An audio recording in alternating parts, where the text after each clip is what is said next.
ഈ പരിപാടി നിങ്ങൾക്കായി അവതരിപ്പിക്കുന്നു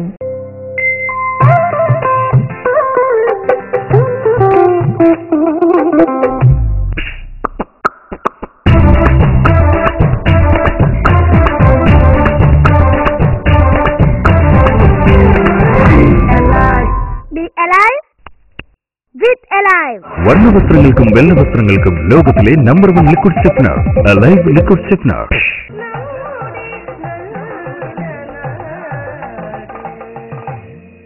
നമസ്കാരം. നമ്മുടെ നല്ല നാടിന്റെ ഏറ്റവും പുതിയ എപ്പിസോഡിലേക്ക് എല്ലാ മാന്യ പ്രേക്ഷകർക്ക് സ്വാഗതം. ഞാനൊരു ഇരുട്ടിലാണ് നിൽക്കുന്നത്. എൻ്റെ പിന്നിൽ ഈ പശ്ചാത്തലം എന്ന് പറയുന്നത് പോണാട്, പാലക്കാടുള്ള പോണാട് ദേവീക്ഷേത്ര തിരുസന്നിധിയിലാണ്. ഇവിടുത്തെ ഒരു പ്രത്യേകതയാണ് ഇന്ന് നമ്മുടെ നല്ല നാടിലൂടെ നിങ്ങൾക്കായി സമ്മാനിക്കുന്നത്.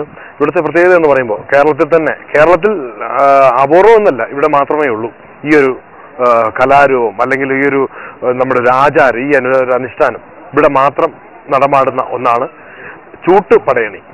പോണാട് കാവിലെ ചൂട്ടുപടയണി പ്രശസ്തമാണ്, വളരെ പ്രസിദ്ധമാണ്. ഒട്ടേറെ ആളുകൾ പങ്കെടുക്കുന്ന ഒരു പരിപാടിയാണ്. എന്തുകൊണ്ടെന്നാൽ ഇതിന്റെ പിന്നിൽ കുറച്ച് ഐതിഹ്യങ്ങളുണ്ട്. ഈ പടയണി ഇവിടെ മാത്രം ഇങ്ങനെ ഇപ്പോഴും തുടരുന്നതിന്റെ പിന്നിൽ ഒരു ഐതിഹ്യമുണ്ട്. അതില് 2 ഐതിഹ്യങ്ങളാണ് പറയപ്പെടുന്നത്. ദാരിക നിഗ്രഹത്തിന് ശേഷം തന്റെ കോപമടക്കാൻ സാധിക്കാതെ വന്ന കാളിയുടെ മുന്നിൽ അവർക്ക് ഈ മറ്റെന്തിലേക്ക് ഒരു ആകർഷണത്തിനായി ചൂട്ടുകൊണ്ട് അത് ഒരു തീ കളമൊരുക്കി എന്നാണ് പറയുന്നത്. അത് ഒന്ന്. രണ്ടാമതായി പറയുന്നത് മഹാവ്യാധി ഈ നാടിനെ വ്യാപിച്ചപ്പോൾ എല്ലാവരും അഭയം പ്രാപിച്ച ദേവീ സന്നിധിയിൽ അഭയം പ്രാപിച്ച ദേവിയിൽ നിന്ന് കിട്ടിയ ഒരു ഉത്തരവാണ്, നിങ്ങൾ ചൂട്ടുപടയണി നടത്തൂ, അതിനുശേഷം ഇതിൽ നിന്നുണ്ടാകുന്ന ഭസ്മം ഈ ദേഹമാസകലം പുരട്ടു, അപ്പോൾ വ്യാധിയിൽ നിന്ന് മാറ്റമുണ്ടാവും. എന്തുമാകട്ടെ, എന്ത് ആചാരമാണെങ്കിലും എന്ത് ഐതിഹ്യങ്ങൾ എന്തായാലും ഇപ്പോഴും തുടരുകയാണ്.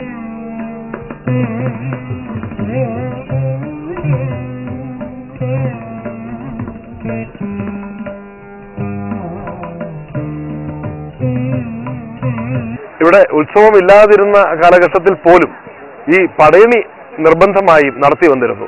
നടത്തുന്ന ദിവസം എന്ന് പറഞ്ഞാൽ ദേവിയുടെ ജന്മദിനമായ ഭരണി നാളിലാണ്, മീന ഭരണി നാളിലാണ്. അപ്പോ ഇവിടെ നടക്കുന്ന പടയണി എന്താണ്, എങ്ങനെയാണ് പടയണി ആഘോഷങ്ങൾ, എന്താണ് ആ ആചാരാനുഷ്ഠാനത്തിന്റെ പിന്നിൽ, എന്തൊക്കെയാണ് ഇതിന് നമ്മൾ എടുക്കേണ്ട തയ്യാറെടുപ്പുകൾ എന്നൊക്കെ ഇതിൽ പങ്കെടുക്കുന്നവരോട് തന്നെ നമുക്ക് ചോദിച്ചറിയാം.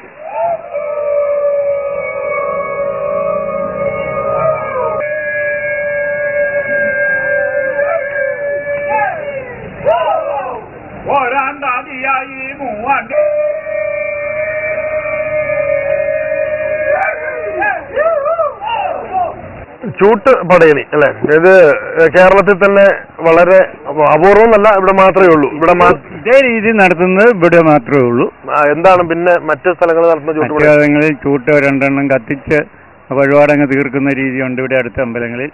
പിന്നെ മണിമലയൊക്കെ കോടനാടൊക്കെ വേറെ രീതിയിലുണ്ട്, ചൂട്ടും കോലവും ഒക്കെ ആയിട്ടുള്ളൂ. ഇതുമില്ല ഞങ്ങൾക്ക് ഇവിടെ ചൂട്ട്. 2 ഐതിഹ്യങ്ങളാണ് ഇതിന് പിന്നിലുണ്ട് എന്ന് പറയുന്നത്. 2 ഐതിഹ്യങ്ങൾ പറയുന്നത് ഭദ്രകാളി ദാരിവധം കഴിഞ്ഞ അത്തുക്കിര കോപത്തോടുകൂടി വരുമ്പോൾ കലി അണങ്ങുന്നതിന് വേണ്ടി അന്ന് മറ്റൊന്നിലേക്ക് ആകർഷിക്കാൻ വേണ്ടി കൂട്ടത്തിൽ ഭൂതഗണങ്ങൾ ഇളകി വരികയാണ്. അപ്പോൾ ഇത് ഈ ചൂട്ടുപടാന് കണ്ട് ദേവിയുടെ കലി അടങ്ങിയ ഭൂതഗണങ്ങളും തൃപ്തിപ്പെടുന്നു പറയും. വേറൊന്ന് പറയുന്ന ദാരിവധത്തിന് പോകുന്നതിന് വേണ്ടി പടയൊരുങ്ങി പോകുന്നതായിട്ടും പറയുന്നുണ്ട്. പക്ഷെ കൂടുതൽ സ്വീകാര്യമായിട്ട് തോന്നുന്ന ദാരിവധം കഴിഞ്ഞു വരുന്ന ഭാഗത്തിന്. പക്ഷെ എനിക്കിവിടെ വന്നപ്പോ തോന്നിയ ഒരു അനുഭവം എന്ന് ചോദിച്ചാല്, അതായത് അവസാനം ഈ ഭസ്മം വാരി പൂശുന്ന ഒരു ഇതുണ്ടല്ലോ, അതായത് ആ വാരി പൂശുന്നത് അത് ഈ ഇതിനു ശേഷം രോഗശാന്തിക്ക് വേണ്ടിയല്ല, മഹാവ്യാധി രോഗശാന്തിക്ക് വേണ്ടിയാണെന്ന് പറയുന്നുണ്ട്. പ്രസാദമാണല്ലോ ചൂട്ടുപടയണിയുടെ ഭസ്മം, പ്രസാദമാണല്ലോ. നമ്മൾ ഏത് പൂജയ്ക്ക് പോയാലും അതിന്റെ പ്രസാദം തൊടുന്നുണ്ട്. അപ്പൊ അത് ഭദ്രകാളി പ്രീതിക്ക് വേണ്ടി ഭസ്മം പൂശുന്നു. പോരാത്തതിന് ശിവന്റെ മകളാണ് ഭദ്രകാളി. അപ്പൊ ഭസ്മത്തിന് കൂടുതൽ പ്രാധാന്യമുണ്ട്, അതുകൊണ്ടാണ് അത് ചെയ്യുന്നത്. പിന്നെ വസൂരി ഭദ്രകാളിയാണല്ലോ വസൂരി മാറ്റുന്ന ആള്. അപ്പൊ അതിനുവേണ്ടി അങ്ങനെയുള്ള രോഗങ്ങൾ മാറിക്കിട്ടാനും നല്ലതാണെന്നാണ് വിശ്വാസം. അപ്പം ഇത്രയുമാണ് ഇവർക്ക് പറയാനുള്ളത്. നമുക്ക് അല്പം കൂടി ദൃശ്യങ്ങൾ, ഇതിന്റെ ചൂട്ട് പടയണിയുടെ ദൃശ്യങ്ങൾ കാണാം.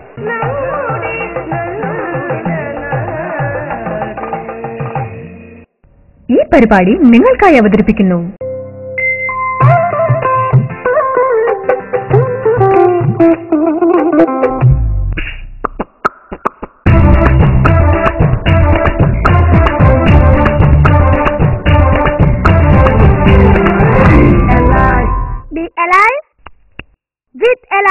വർണ്ണവസ്ത്രങ്ങൾക്കും വെള്ളവസ്ത്രങ്ങൾക്കും ലോകത്തിലെ നമ്പർ 1 ലിക്വിഡ് ഷെഫ്നർ അലൈവ് ലിക്വിഡ് ഷെഫ്നർ.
ഹരികരസുതനുണ്ടായിട്ടയ്യനെന്നുള്ള നാമം പയ്യവേ വിളി തുടങ്ങി.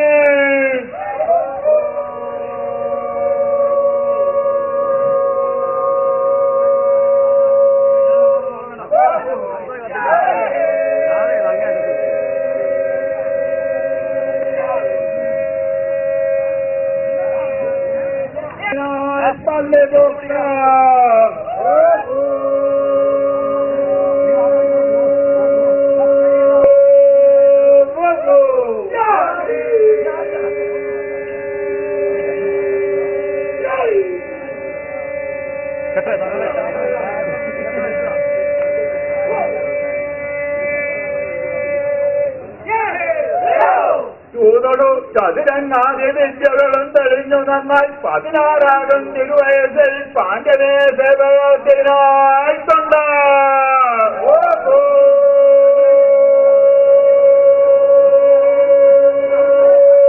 സേവകന്മാർ 600,000-ത്തിനെയും അകം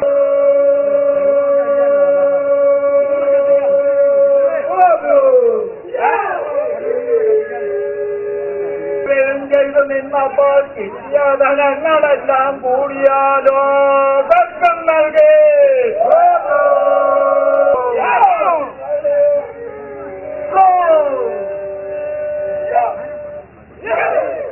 അക്കാരഞ്ചൊൾക്കൊള്ളും പാഞ്ചന്റെ വൃദ്ധന്മാർ കൊല്ലുകേട്ട പെരുന്തരി മോഹനന്ദ തീർക്കേണം അവസ്ഥകൾ വരുത്തേണം പുലിപ്പാരെന്ന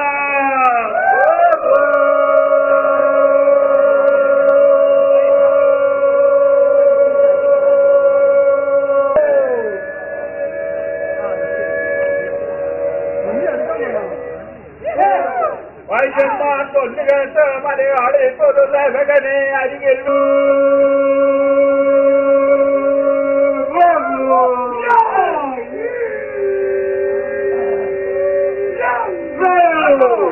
ചൊല്ലിയ കാര്യം കേട്ട ഹരിഹരതു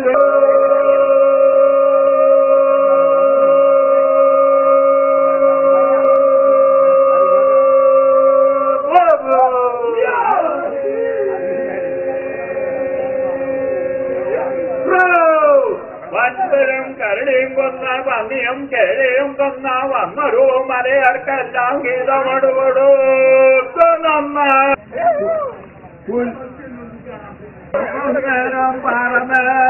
പാറമേശ്വരിരണ്ടയ്യൻ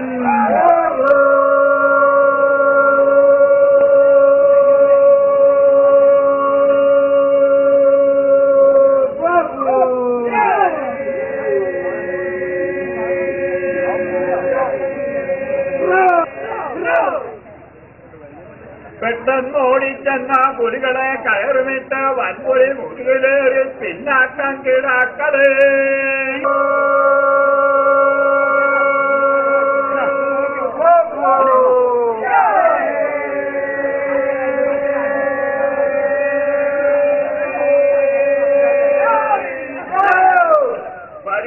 മകനെ വെച്ചിട്ട് ജനം പോകരോടെന്ന പോലെ തെരുവത് നടുവിൽ കൂടി വരവത് കണ്ടത്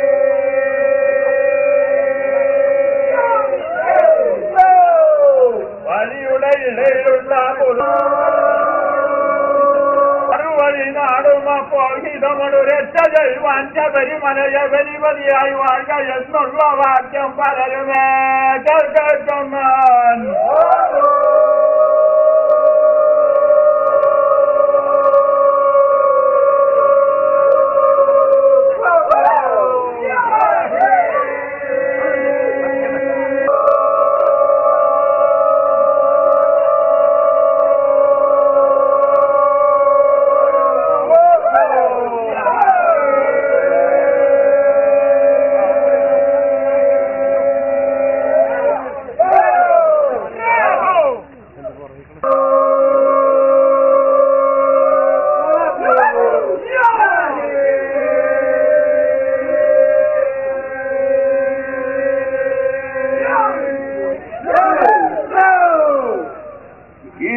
ലോകമൊന്നരയപ്പെട്ട കാശി രാമേശ്വരം പാണ്ഡ്യ മലയാളം അടച്ചു വാണിരേക്കും ശബരിമല ധർമ്മശാസ്ത്രം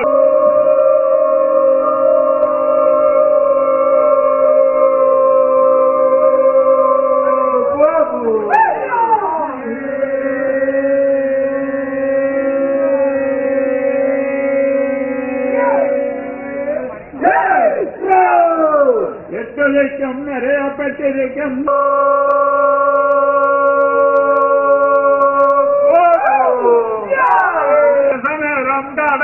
സമരം പഴവേറൊന്നായി ആടികളൊന്നായി ഒന്നായി തെളിയും വലയും വലക്കെട്ടും കെട്ടിയതോ പേശുന്നുണ്ട്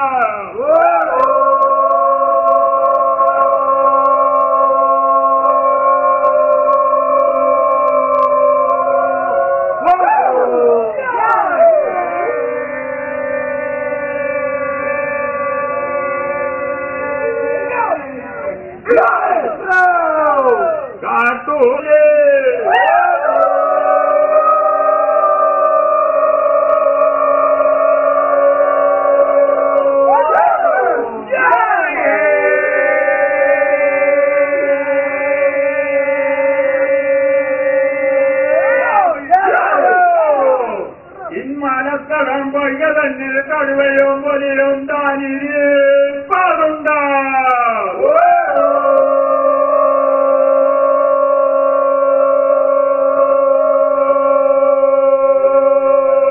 പിറന്ന കല്ലിടാൻ തെയ്യിൽ വന്ന് കരികിലപ്പുറത്ത വെള്ളവും കുടിച്ച തന്റെ ആവാലേരും തായാർവാലേരും മഞ്ഞും കരിയും കഴിച്ച വളർന്നാൻ ഭഗവാന്റെ വീനായി പവന്തോ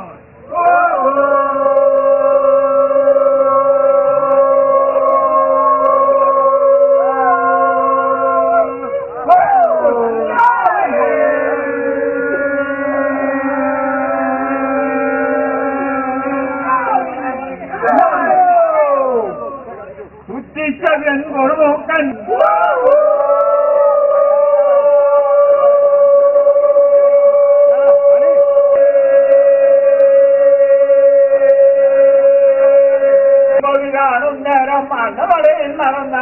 ഞാനിരുപ്പിടത്ത് മറുകെന്ന മറിയിൽ ചെന്ന് കറുകെന്ന പുല്ലും തിന്ന കങ്ങെന്ന വെള്ളവും കുടിച്ചു വരുന്നു ഒരു പൈക്കരാതി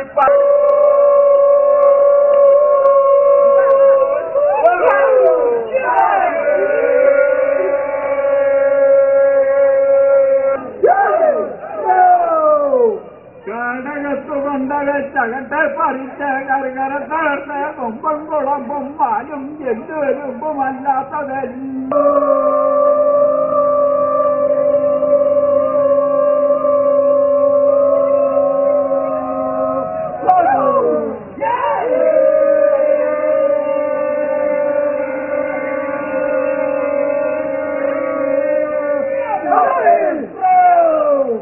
ഇക്കാറ്റിലിറങ്ങി വെള്ളവും കുടിച്ച പേരാറ്റിലിറങ്ങി പിന്നാക്കം ചാടി പുറപ്പുഴി പുറത്ത് നഖവും പതിച്ച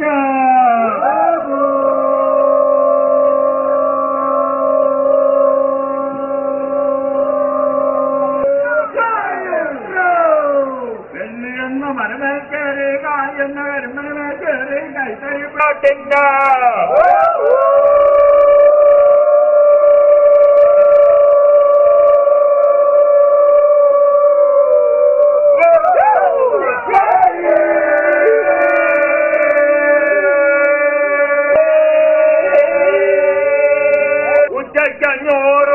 കണ്ട ഉച്ച കഴിഞ്ഞപ്പോ കൂരൻ കണ്ട നിത്യം വന്നോടിപ്പോകും കേളിയും മറ്റു പല പല മൃഗജാ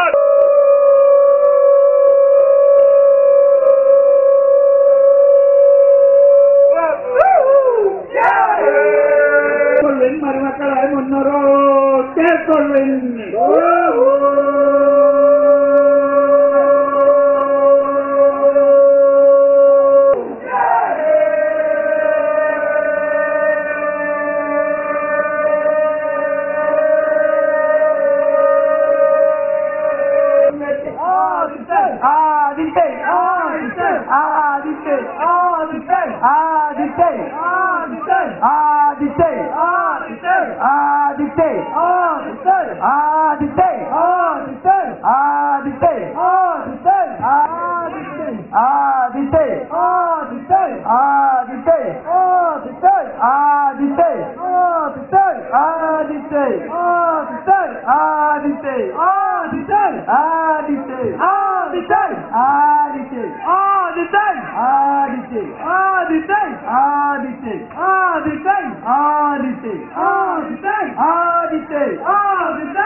ഒത്തിരി വെച്ച് പുതുമഴ പെയ്തുമിതണുത്തരെ ആലുകളർത്തോ അരയാലിന്നാത്തറ പണിതോ ആത്തറമേൽ ഒരു പൂത്തറ തോന്നി പൂത്തറമേൽ ഒരു പീഠം തോന്നി പീഠത്തിന്മേൽ ആളതു തോന്നി ആളുവലങ്കൈ വളതു തോന്നി വളമെടുത്തൊന്നട്ട കളി കളി എന്ന് വിളിച്ചു കണ്ടൻ കളി വിളിയതു കേട്ടു കളിക്കുന്നൊരു പൂജകളൂപ്പാൻ കോഴികളറുത്ത് കുരുതി കൊടുത്ത്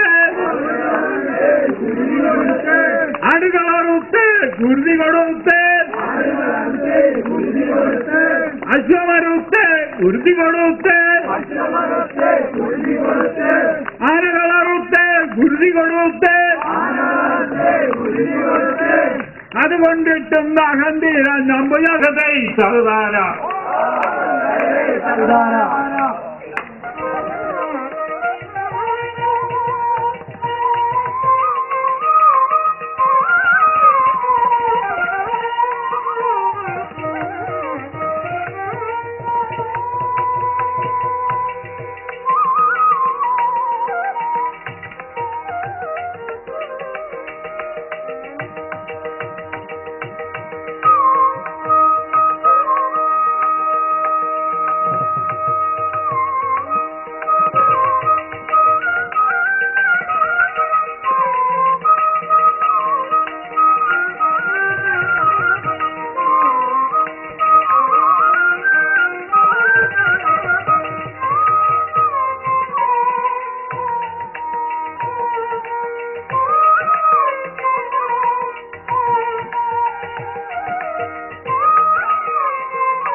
അപ്പൊ ഇതില് പങ്കെടുത്തവർ എന്ന നിലയിൽ പങ്കെടുത്ത ആളുകളിൽ എന്താണ് ഇവർ ഇതിന്റെ തയ്യാറെടുപ്പുകൾ, അല്ലെങ്കിൽ ഇതിനു മുമ്പ് കുറച്ച് വ്രതവും നോയമ്പുകളും ഒക്കെ ഉണ്ടെന്ന് പറയുന്നു, എന്താണ് അതൊക്കെ?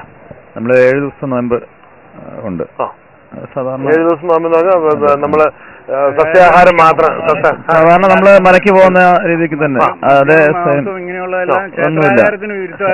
ഒരു കാര്യങ്ങളും ഇല്ലാതെ നോയമ്പെടുത്താണ് നടത്തുന്നത്. ഇത് ചൂട്ട് എല്ലാവരും കൂടെ കൂടി ഒരു കളക്റ്റീവായിട്ട് ചെയ്യണത് ഓരോരുത്തർ ഉണ്ടാക്കിയെടുക്കണം? അല്ല, നമ്മൾ ഇവിടെ തന്നെ ചൂട്ട് വെട്ടിക്കൊണ്ടുവന്ന് നമ്മൾ ദേവസ്വം സംഘടിപ്പിക്കും ഇത്. എന്നിട്ട് ഇവിടെ ഞങ്ങളെല്ലാരും കൂടെ തന്നെയാണ് ഇത് ഇവിടെ ഇട്ട് തന്നെയാണ് ഇത് മെടയുന്നത്.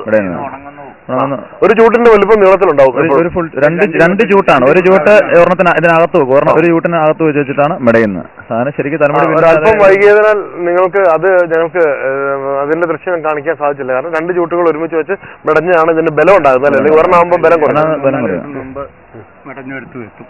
3-4 ദിവസം മുമ്പ് ഓക്കെ. അപ്പൊ നിങ്ങൾ ഞാൻ അതിനിടയ്ക്ക് നോക്കിയൊരു കാര്യമാണ്, ഈ അന്യോന്യം ചൂട് കൂട്ടുന്നതിന് വേണ്ടിയിട്ട് ശ്രമിക്കുന്നുള്ളത് അല്ലേ? അല്ല, അതന്നെ അത് ശരീരം വേർക്കുമ്പോഴത്തേനും മേല് പൊള്ളിയല്ല. ഇതിന്റെ ഈ പൊടികളൊക്കെ വീണ് കഴിഞ്ഞാൽ മേല് പൊള്ളിയല്ല. അതിന് വേണ്ടിയിട്ടാണ് ഈ ശരീരം ചൂടാക്കുന്നത്. ചൂടായാലും ഇത് വേർപ്പായിട്ട് വരുള്ളൂ. നന്നായിട്ട് വേർക്കണം. നന്നായിട്ട് വേർത്തില്ല എങ്ങനെയാണെന്ന് വെച്ചാൽ ഇതിന്റെ കനലുകൾ വീഴുമ്പോഴത്തേനും ഇത് പൊള്ളും, നമ്മുടെ ശരീരം പൊള്ളും. നല്ല ചൂട്ടാണ് ഈ കോഞ്ഞാട്ടം നിൽക്കുകയില്ല, കോഞ്ഞാട്ടോടെ കത്തിപ്പോവും. അപ്പൊ ചൂട്ടിന് കുഴപ്പമുണ്ടെങ്കിൽ ഈ കോഞ്ഞാട്ടം നിൽക്കുന്നത്, ഈ കോഞ്ഞാട്ടം ഇതിന്റെ മടൽ നിന്നെങ്കിൽ ദേഹത്ത് കെട്ടിയെങ്കിലേ പൊള്ളുള്ളൂ. അതായിട്ട് അതെ, അതും കത്തിയെരിഞ്ഞു പോവുകയാണ് പതിവ്. അല്ലാത്ത ചൂട്ട് വരുമ്പോൾ സൂക്ഷിച്ചത് മാറ്റും. ഒരു പഴയ കാലത്തിന്റെ വക്താവ് എന്ന നിലയിൽ ഇപ്പോൾ പണ്ട് ഇതിനേക്കാളും കൂടുതൽ ഞാനിവിടെ കേട്ടത് ഒരു 300-ലധികം ചൂട്ടുകൾ മെടയാറുണ്ടെന്ന്. ഇല്ല, ഞങ്ങള് 60-നും 100-നും ഇടയ്ക്കാണ്. അതായത് ഏറ്റവും കുറവ് 60 ചൂട്ട്. 60 ചൂട്ട് മെടഞ്ഞു കഴിഞ്ഞാൽ വേട്ടവിളി കഴിഞ്ഞാൽ 10 മിനിറ്റ് കൊണ്ട് ചൂട്ട് കത്തിച്ചു. ഇത് പോണാടുകാവിലേക്ക് വേണ്ടി മാത്രമുള്ള ഇതാണ് ഈ വേട്ടവിളി എന്ന് പറയുന്ന. വേട്ടവിളി മറ്റു സ്ഥലത്ത് എടനാട്ടുകാവിലുണ്ടോന്ന് ഞങ്ങളുണ്ടോ? എടനാട്ട് വേട്ടവിളിയുണ്ട്. പക്ഷെ ഇത്രയും കൂട്ടി ആ ചൂട്ട് ആർത്ത് തരുന്നില്ല. ഒരു ചൂട്ട് കത്തിച്ച് ഒരുപാട് അല്ല, ഇതുപോലുള്ള കൈച്ചൂട്ട് പോലെ ഇതുപോലെ നീളമില്ല, എത്ര നീളമില്ല. നമ്മൾ ഈ രാത്രിയിലൊക്കെ നടക്കാൻ ഉപയോഗിക്കുന്ന കൈച്ചൂട്ട് പോലെ അല്ലേ? അതായിരുന്നു ആദ്യമൊക്കെ. ഇപ്പം പിന്നെ നമ്മളെ പോലെ തന്നെ മെടഞ്ഞ് ആക്കിയിട്ടുണ്ട്. അങ്ങനെ അപ്പൊ അവർക്ക് 2 ദിവസമാണ് അശ്വതിയും ഭരണിയുണ്ട്. അവർക്ക് തമ്മിൽ അടിക്കുന്ന പോലെ ഉള്ളത് കേരളത്തിൽ ഇവിടെ മാത്രമേ ഉള്ളൂ. ഈ ചൂട്ടുകൾ തമ്മിൽ കൂട്ടി അടിക്കുന്ന കേരളത്തിലെ ഞാനും ഇതുവരെ അങ്ങോളം ഇങ്ങോളം പല കണ്ടിട്ടില്ല. പടയണി നമ്മൾ പല വിധത്തിലുള്ള പടയണി കണ്ടിട്ടുണ്ട്. പടയണിയുടെ പല രൂപങ്ങളും നമ്മൾ നിങ്ങളുടെ മുന്നിലേക്ക് എത്തിച്ചിട്ടുണ്ട്. പല ആൾക്കാരും പറയുന്നത് തമ്മിൽ അടിക്കുന്നത് കേരളത്തിൽ ഈ പോണാട്ടുകാവിൽ മാത്രമേ ഉള്ളൂ എന്നാണ്. ഞങ്ങളുടെ കാരണവന്മാരെന്ന് പറഞ്ഞാൽ ഇതിലും ആരോഗ്യമുള്ളവരായിരുന്നു. അപ്പൊ അവർ ചൂട്ടുമായിട്ട് ചാടുന്നതിന് ഇതിൽ കൂടുതൽ ആയിട്ട് ചാടുകയും കൂടുതൽ സമയം എടുക്കുകയും ചെയ്തു. ഇപ്പൊ 2 ചൂട്ടെടുത്ത് കഴിയുമ്പോ പിള്ളേർക്ക് മടുപ്പൊന്നും കണ്ടില്ല ഇവിടെ. ബന്ധപ്പെടാൻ വളരെ മെച്ചമായിരുന്നു കഴിഞ്ഞ വർഷത്തേലും. അത് ചൂട്ടൊത്ത് കിട്ടിയെങ്കിലേ. ഇപ്രാവശ്യം ചൂട്ടവും മോശം ഉണ്ടായിരുന്നു. ഒരു മട നനഞ്ഞു, അതിന്റെ പേരിൽ ഇത്ര പനി ഉണ്ടായിരുന്നു. അതിന്റെ ചൂട്ടൊന്ന് മടഞ്ഞ ഇത് നമ്മുടെ നാട്ടിലുണ്ടായ തെങ്ങിന്റെ നാശത്തിന്റെ ഒരു ഭാഗം അത് ഈ ചൂട്ടിനെ ബാധിച്ചിട്ടുണ്ടെന്ന് സാരം. അത് തന്നെ. ഓക്കെ.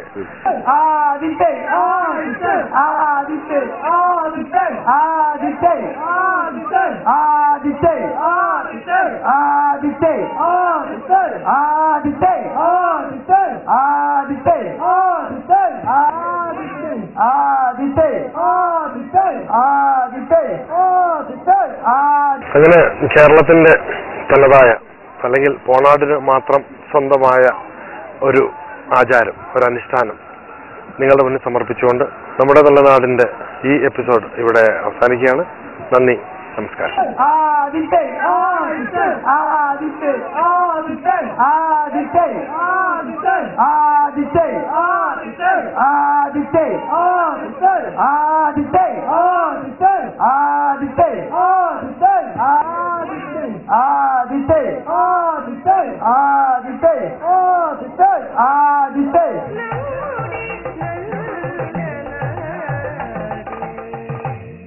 Powered by